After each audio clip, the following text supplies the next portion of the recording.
one. Hello, everybody, and welcome to the reality show. So today I've got Jonathan with me, and Jonathan and Kirk. Thanks so much for joining me, guys. We've got a couple of topics on the docket for today. The main topic that we're going to start off with is the aftermath of the war and what that's going to look like, or what we think it's going to look like. It's something that's been discussed a lot in the news this week, something that Netanyahu has been commenting on. The US has offered a differing kind of vision for it, and we're going to talk a little bit what we think about that and how we think it should look. So, Jonathan, you're actually on the ground in Israel.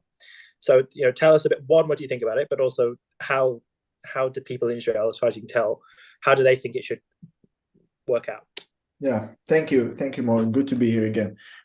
Yes, I'm here. Actually, today we had a couple of sirens right when I was having dinner, so it was quite interesting experience. So, yes, the war is still going in full force here, also in Tel Aviv. And yeah, I think the US perspective shows a unique level of detachment that I think only the US is capable of having.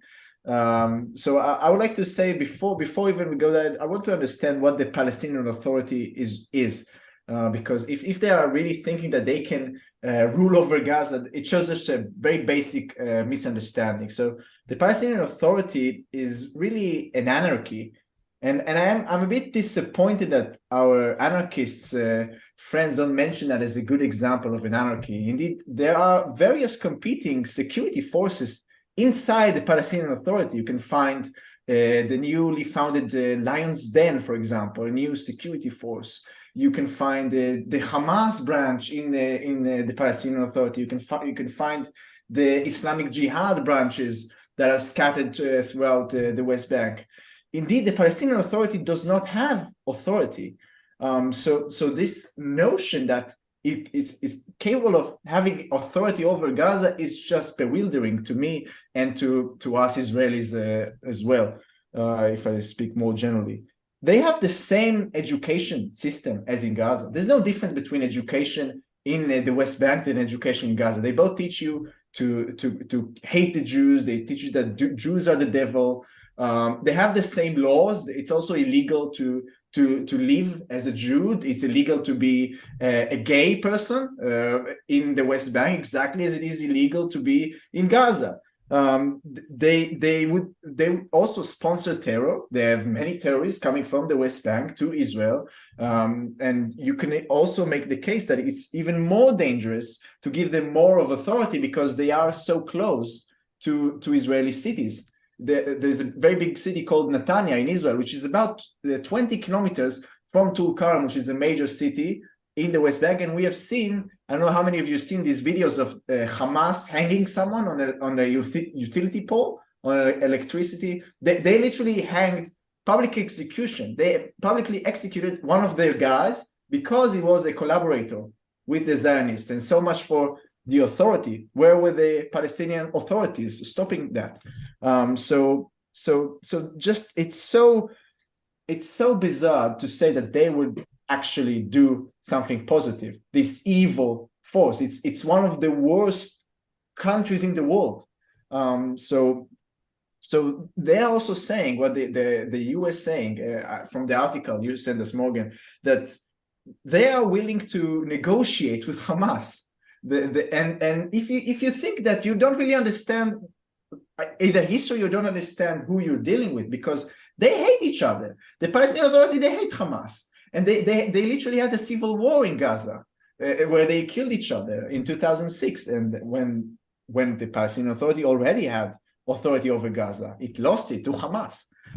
So yeah, this whole thing is just a joke. So I think this is a view shared by many Israelis. They don't think that this is something possible, likely to ever happen. That our soldiers, the Israeli soldiers, are now dying in the fields, dying in the city Gaza, so that the crooks and the cronies of the Palestinian Authority will have more land to steal from. That's what they're doing. They're all crooks and corrupted.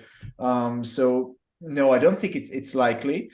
I also don't think that anything like us objectivists will think is good. Like, for example, that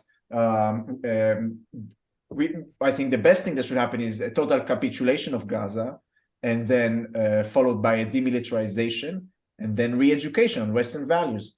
I don't think that's likely to happen. I'm not sure how much the Israelis are for it. They are much more for it than in the West.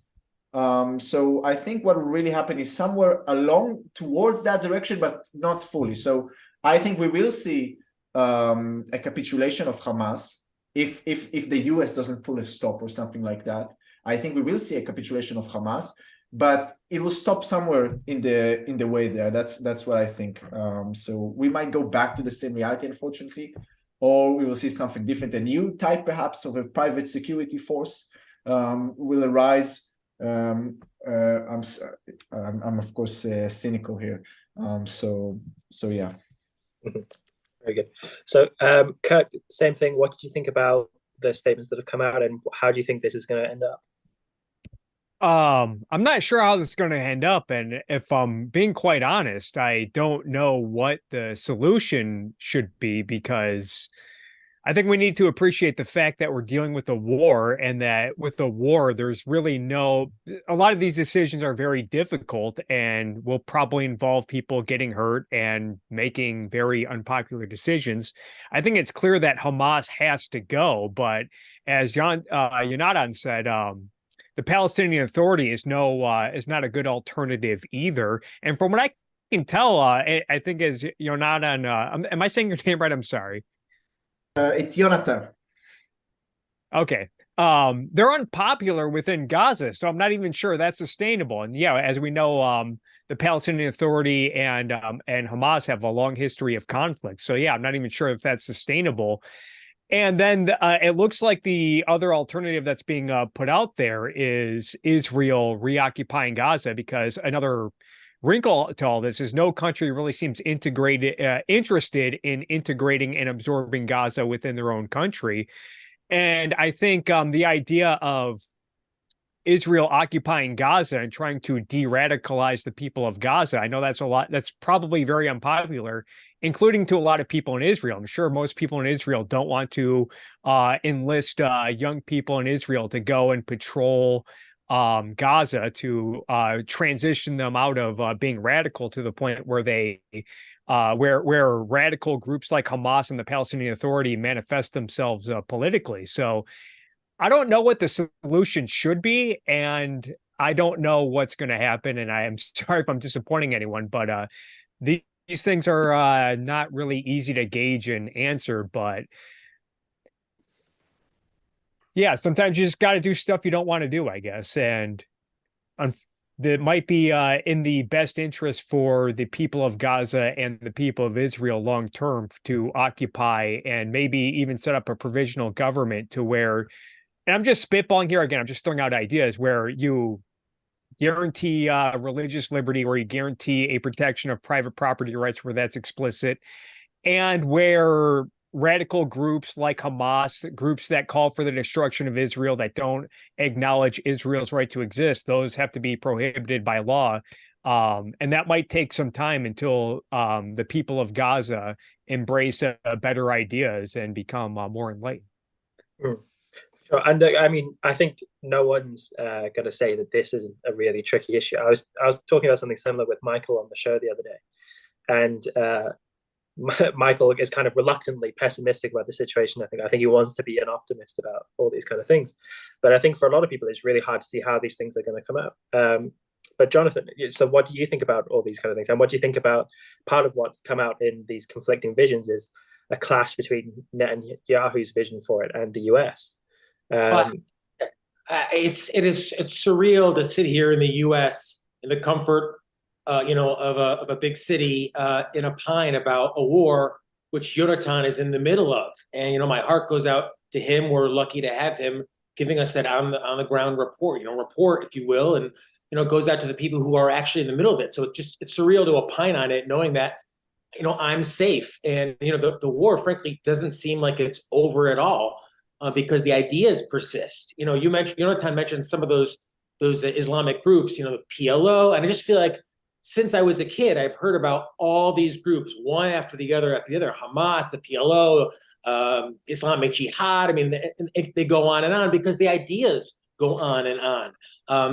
It makes me think of the difference between Japan in 1942 versus 1962. Total transformation of ideas, and that just doesn't seem to be happening in the Middle East at all. Even here in the U.S., you had this leader of this group, CARE, Council for American Islamic Relations, basically saying how he was happy that that this massacre occurred. So the ideas have to change if there's going to be something after the war. If the ideas behind Hamas and the PLO and all these groups don't change, then the war will continue. So I want to see what happened like in World War II. I want to see Emperor Hirohito or whoever bow down in effect and surrender. And anyone who holds these ideas has to know that they are a target. And, I just don't see that anytime on the horizon. In the meantime, people have to pick up Ilan's book, What Justice Demands. He foresaw this. And it just seems like even if the fighting ends, if we don't have a surrender and an abandonment of those Islamist ideas, then the war hasn't ended. Not at all. For sure. I think that's an important point, is that even once, if the battle is going on in Gaza at the moment, the war is going to be a longer term thing.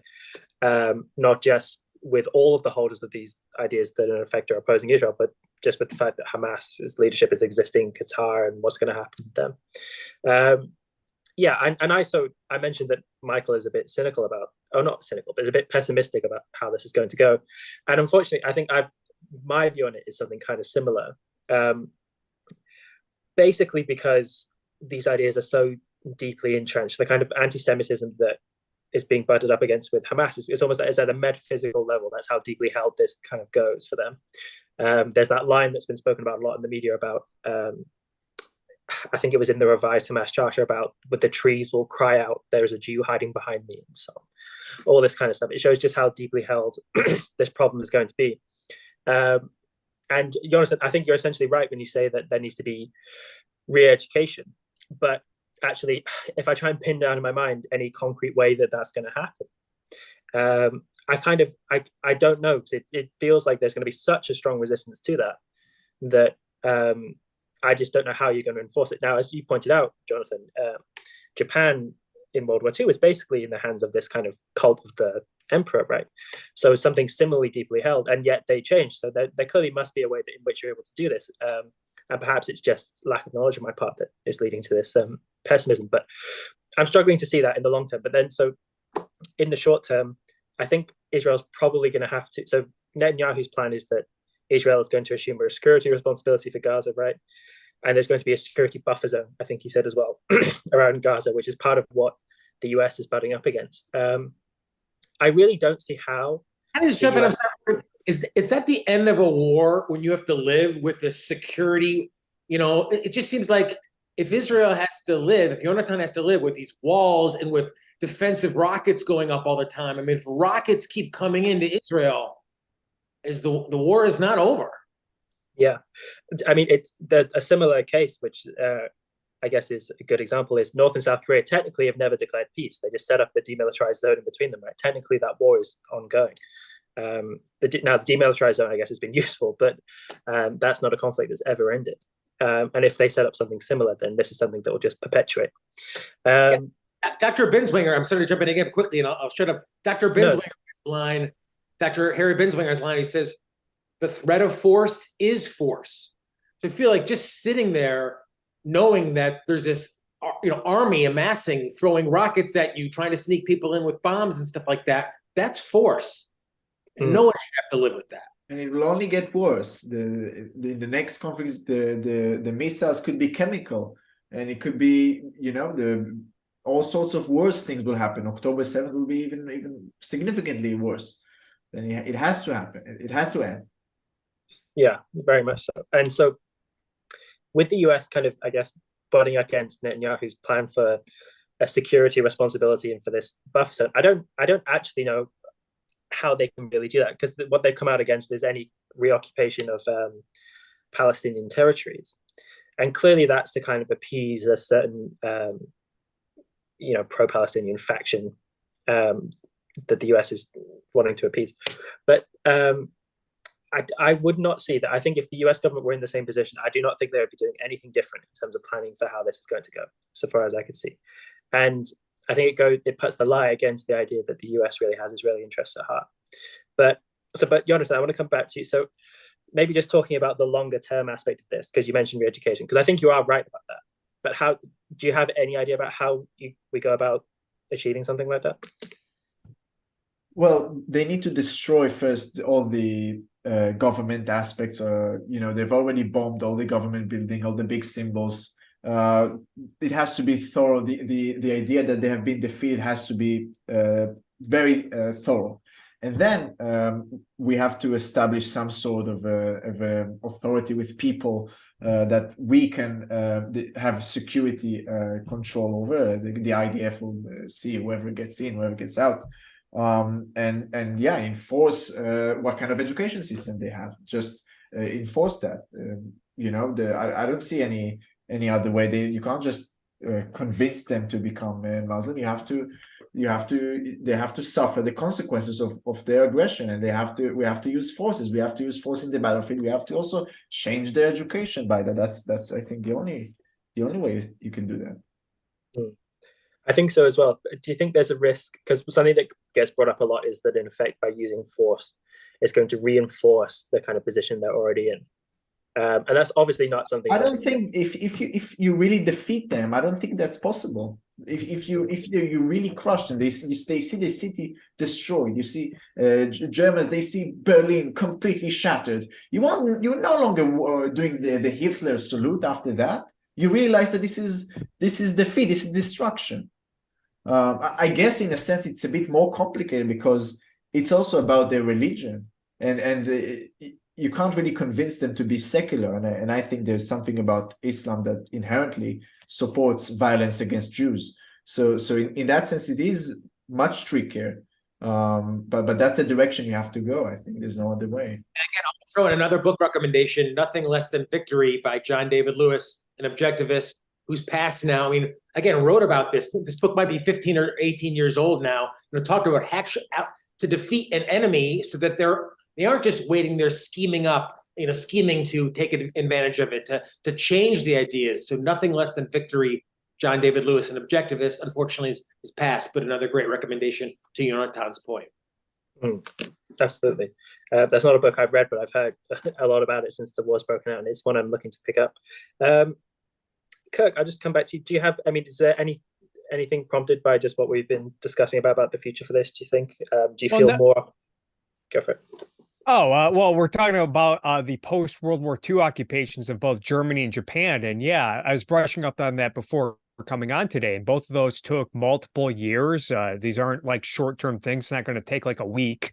And it took like a complete dismantling of their government infrastructure. I think in the U.S. occupied territory of Germany, they were very careful to eliminate all the government institutions that were run by Nazis. And when they were trying to reestablish some form of a media industry within the U.S. occupied territory of Germany, they were going through great lengths to not hand over any media apparatuses to any current or former Nazis. And I think this goes to Jonathan's point about education and re-education. It's very important. And I think the tricky thing with Israel and Palestine here is that the Palestinians have long had this idea that Israel's just constantly been occupying them, and that's why they can't prosper. That's why they can't really develop as a country or whatever. And I feel like that's the problem with Israel trying to occupy a territory like Gaza. That's just going to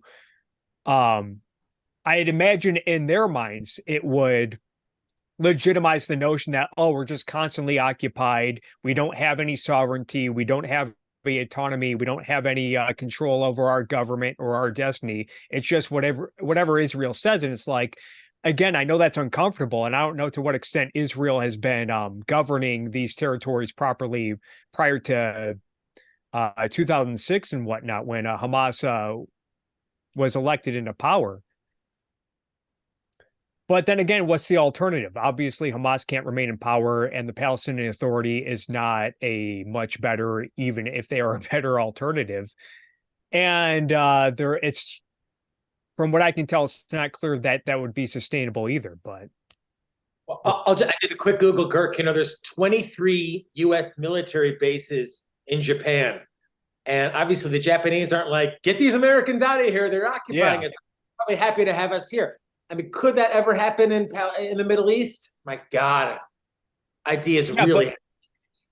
And like we've been talking about, Japan was crushed and defeated after World War II. But on top of that, Japan, I don't think they had this relationship with the United States where it's like, oh, all of our problems are a result of the United States occupying our territory and telling us what to do. I'm not saying that's true, their perception, but that is the perception amongst the people in Gaza and I think the West Bank. And you see this rhetoric all the time in the West. So I'd imagine if the Israel went the occupation route of Gaza, it would only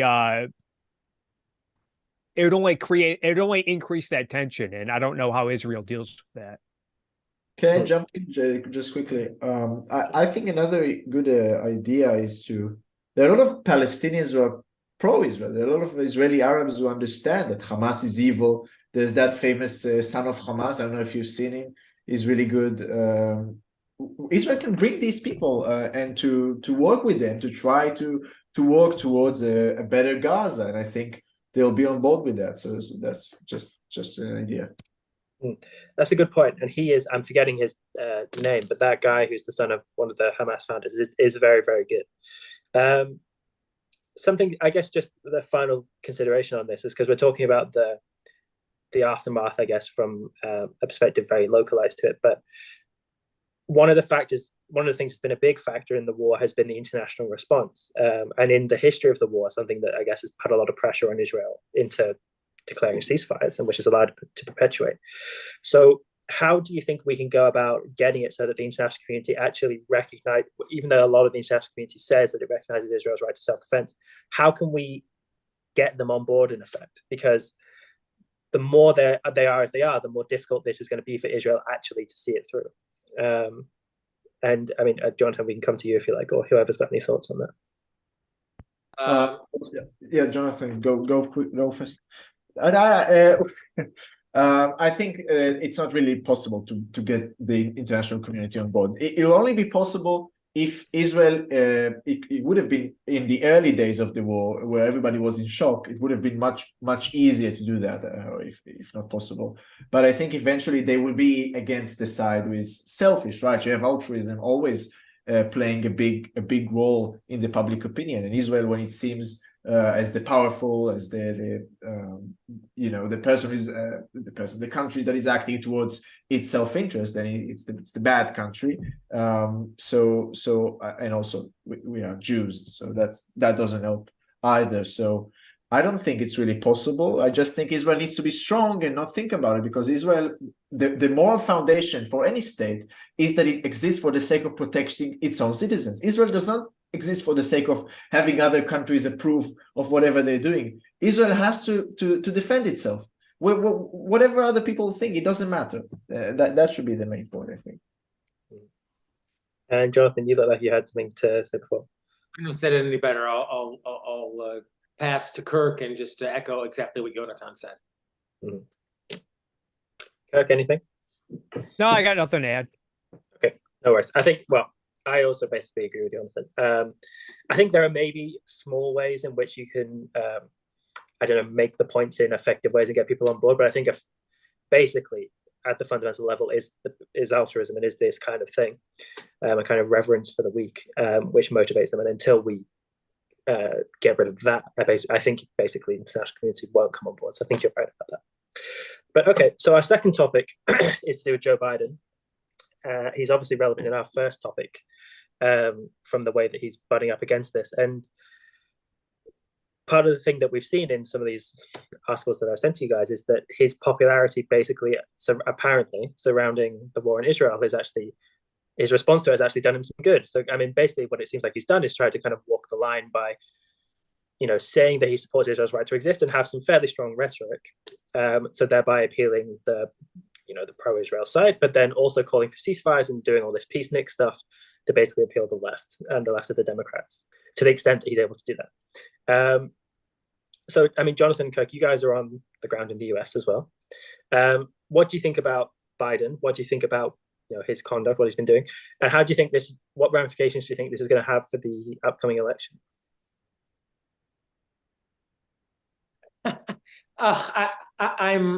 I'm so bearish, as they say, to use a stock market term. I'm so bearish on U.S. politics writ large. I just can't find anything philosophically positive about anything on in terms of Joe Biden, and even any really leadership, so-called leadership on the Republican side as well. I see kind of both sides ism. I don't see full-throated moral support for Israel. Seems like some of these bills, to say, it's like we can only help Israel if it's, if there's help for the Gazans, if there's, Palestinians, if there's aid trucked in. I'm really nervous and very disappointed with anything politically happening in the U.S. with regard to what's happening in Israel or what's happening in the U.S. Maybe Kirk has a more optimistic perspective. I'm thinking of this analogy on the fly, so excuse me if it's not a good one, but it's like if someone were trying to murder you but failed, but you still needed to go to the emergency room and the ambulance is there and they need to drive, say, 100 miles per hour to get to the emergency room. And then the murderer is saying, no, slam on the brakes. I want this guy dead. And then someone else is saying, well, I want this guy to live, but he should slow down definitely. Maybe go like 40 miles per hour. I feel like that's what the Biden administration wants to do. They want to be strong and in favor of Israel. And I do think that to a large extent they are pro-Israel, but at the same time, they don't want to see any suffering in Gaza. They don't want to see any Palestinians suffering. And it looks like an impossible line for them to walk in. I think at the end of the day, that's kind of, when reading one of the articles you sent me, Kamala Harris's solution to this, she says 5 principles guide our approach to the post-conflict Gaza: no forcible displacement, no reoccupation, no siege or blockade, no reduction in territory, and no use of Gaza as a platform for terrorism. I get the impression that she means no more Hamas, which is good. But then she says we want to see a unified Gaza and West Bank under the Palestinian Authority, and Palestinian voices and aspirations must be at the center of this work. Yeah, I guess Israeli voices have no role in what happens after this. And yeah, what I get is this is just more short-term thinking. I think the Biden administration probably wants to eventually present themselves as wise statesmen and peacemakers in the world, and I think that's probably good for them politically. And yeah, there are definitely factions within the Democratic Party that are definitely pro-Israel, and I imagine they're very turned off as of late with the rise of anti-Semitism in America. And you get all these reports of these anti-Israeli Democrats who are facing strong primary challenges. But then at the same time, yeah, there's a huge pro-Palestinian wing within the Democratic voting populace that are clearly unhappy with the Biden administration and their strong support for Israel. And yeah, it's just more of the same, more of no real long-term solutions.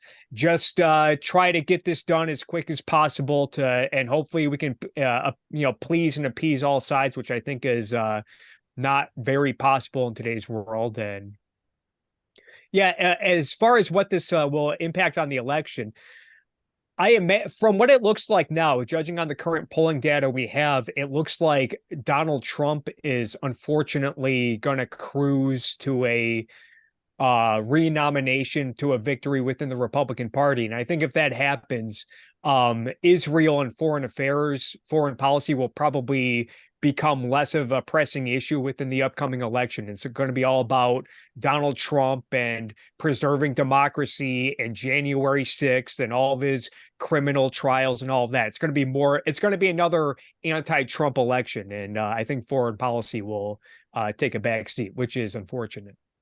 So Jonathan, even though you're not in the US, what do you think about this? Because one, what do you think about Biden? But then also, actually, I think what Kirk was saying was just interesting, because if Trump gets the nomination and if Trump wins, what do you think that might signify for the future with Israel? Because Trump did, some things which you could say were fairly good. He moved the US embassy to Jerusalem, for example, which was seen as a big display of support for Israel. But also he's obviously very anti-sending aid to Ukraine, and if he gets in, I haven't looked at anything comments he's made about this. I presume he would be against aid for Israel as well, and perhaps even for more support. So what do you think about these things? From what I've seen, Trump likes to say that if he were the president, it would have never happened, October 7th, which is interesting form of megalomania. But yeah, I don't. He was supposed to be very pro-Israel, but now because the Democrats are pro-Israel, then he has to be the opposite, right? That's how it works nowadays in U.S. politics, doesn't it? So from Israel's perspective, I don't think it can really be. Well, look at what Kamala Harris said. What she really proposes as peace is that Israel sacrifices itself after October 7th. That's what she's demanding. So yeah, they are sending firearms, they are sending ammunitions, and that's good. That's what helps the IDF prolong this fight. But I don't think the US gives enough moral support to Israel, especially with that kind of talk about the PA and talking with the PA and Blinken going to meet Abu Mazen and all that. I think is despicable. And also interestingly about the public opinion in Israel, when the war started, Biden was like loved more than anyone in Israel because he made that great speech and he came to Israel and he hugged Netanyahu and all that. But now, not so much. After all that, I don't think people like Biden that much in Israel. I'll probably say the most beloved foreign person in Israel right now is Douglas Murray. That's interesting. So and when Biden went to Israel a few weeks ago, wasn't like part of the thing that Israel had to like pause what they were doing and stop fighting for the safety of the U.S. president? And I think it was before. I think it was before that. I think it was just right after that. So it was even before there was serious fighting. Like there were only airstrikes. There was not an invasion yet. So yeah. I was going to say that's interesting because I've seen a fair bit of what Douglas has been doing with regards to Israel, but that's being noticed in Israel, you're saying? Oh yeah, he's staying here. He's staying in Tel Aviv ever since the war started. He's basically moved here. He's been doing a lot of interviews. He's telling about how people on the street are like hugging him, and yeah, he's getting a lot of love from Israelis. Very good. It's interesting. Jonathan, I'll just come back to you with the Trump question, I guess. If Trump is to get the nomination and win, what do you think that means for the future of relations with Israel? Honestly, Morgan, I'm trying not to imagine that happening. I mean, I want to thank Christopher. I want to thank. We had another super chat from Ginger. People who are supporting. Just because the old saying about a clock being right twice a day, if Trump happened to do something that was right on Israel, like moving the embassy, I just don't think that is being correct in terms of philosophy. So I'm trying not to imagine Donald Trump becoming president of the United States once again, and I'm fearful, truly fearful for the future if that in fact does happen. That's all I get. No, fair enough. I completely get that. I think basically what we'd see is Trump backtracking some of the rhetoric that he's done. And apparently, I mean, Jonathan, you're saying that he's actually said some things which are actually kind of anti-Israel, which I haven't seen. But that is basically what I would expect.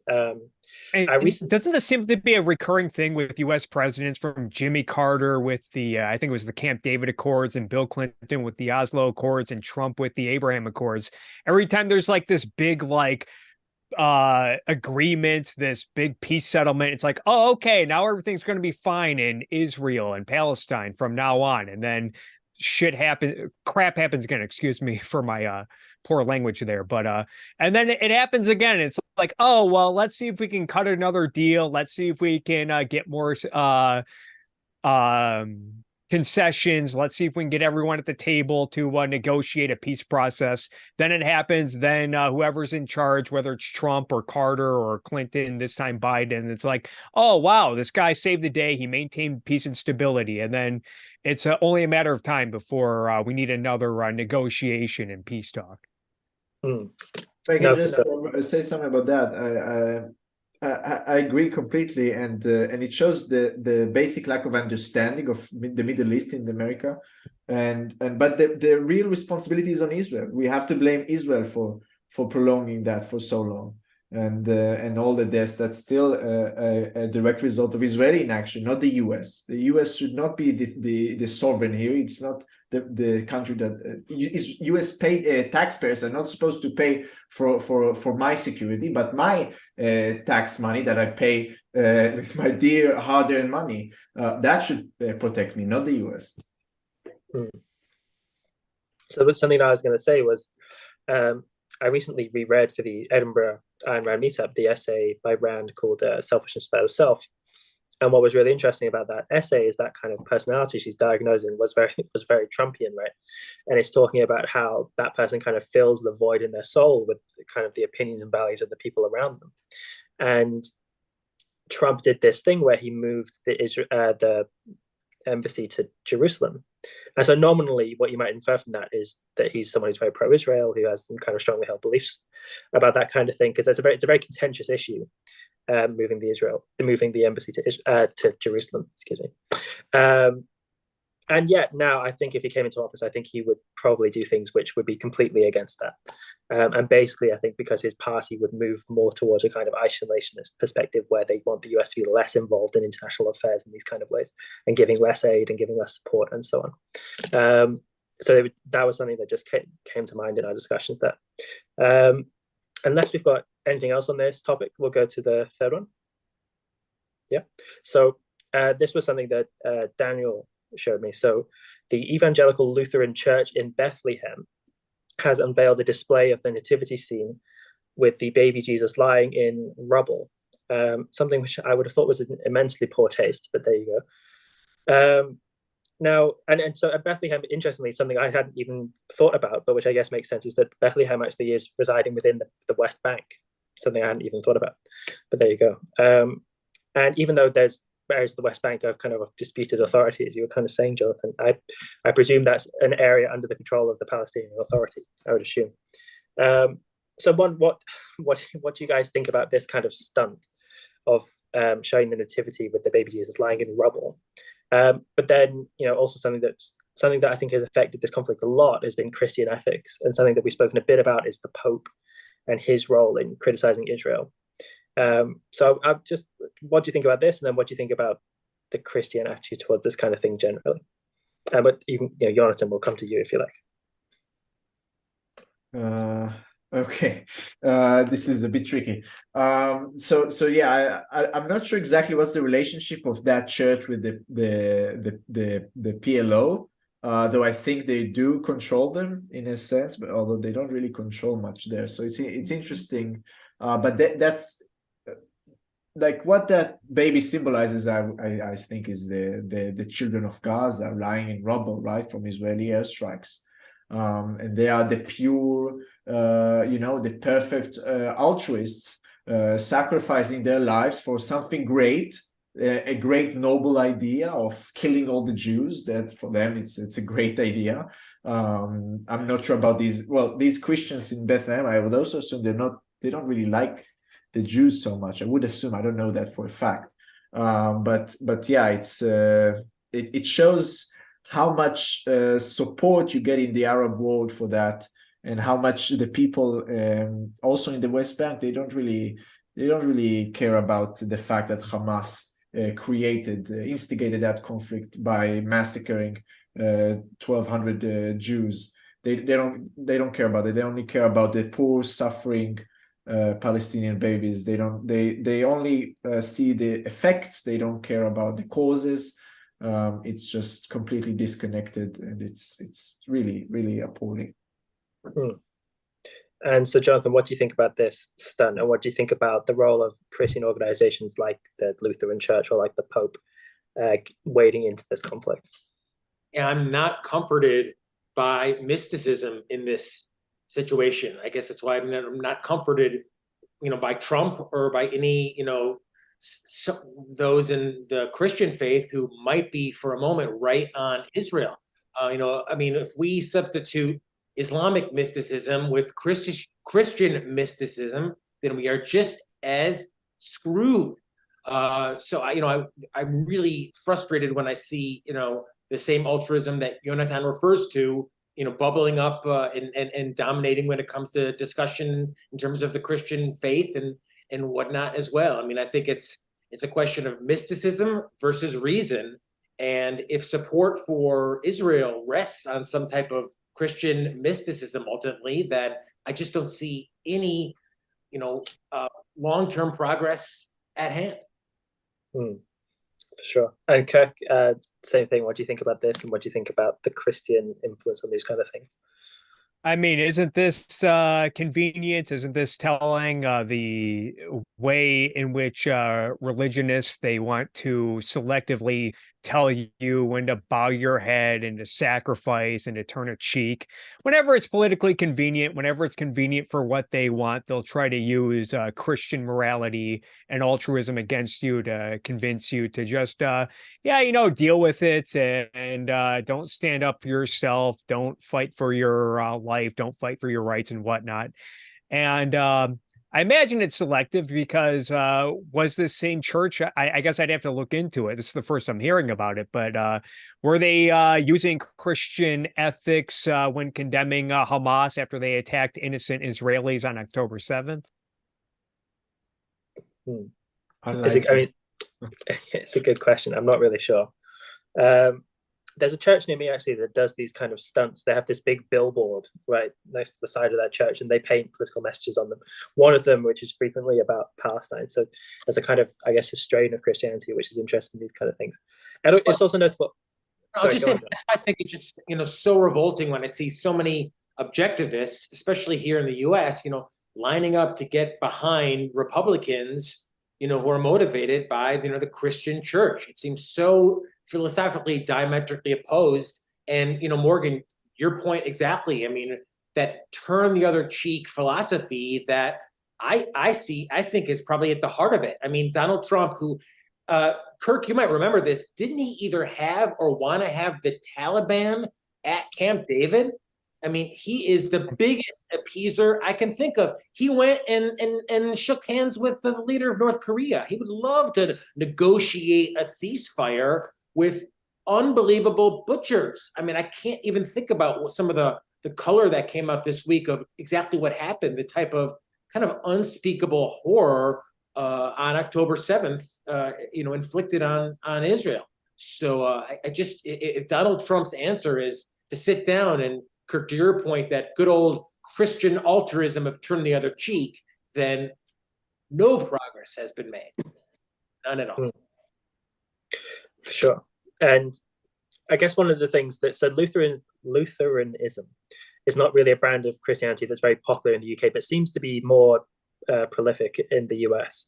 And I guess one of the things that I'm wondering about it, and one of the things that maybe Jonathan has asked too, is what the relationship of Christians in the region is, what their attitude is towards Jews. Because of course, I really know very little about Lutheranism, but I'm presuming that's from Martin Luther, who was of course hardly a philo-Semite, right? He was a big anti-Semite. So, and Jonathan, you mentioned briefly that you would presume that they wouldn't like the Jews in the area, the members of this church. So what is the relationship of Christians in Israel or in these Arab countries to Jews? Good. So Christians inside Israel, you mean, or in the Arab countries? Well, in the West Bank or in Israel, or do you see conflict, or is there mostly kind of harmony?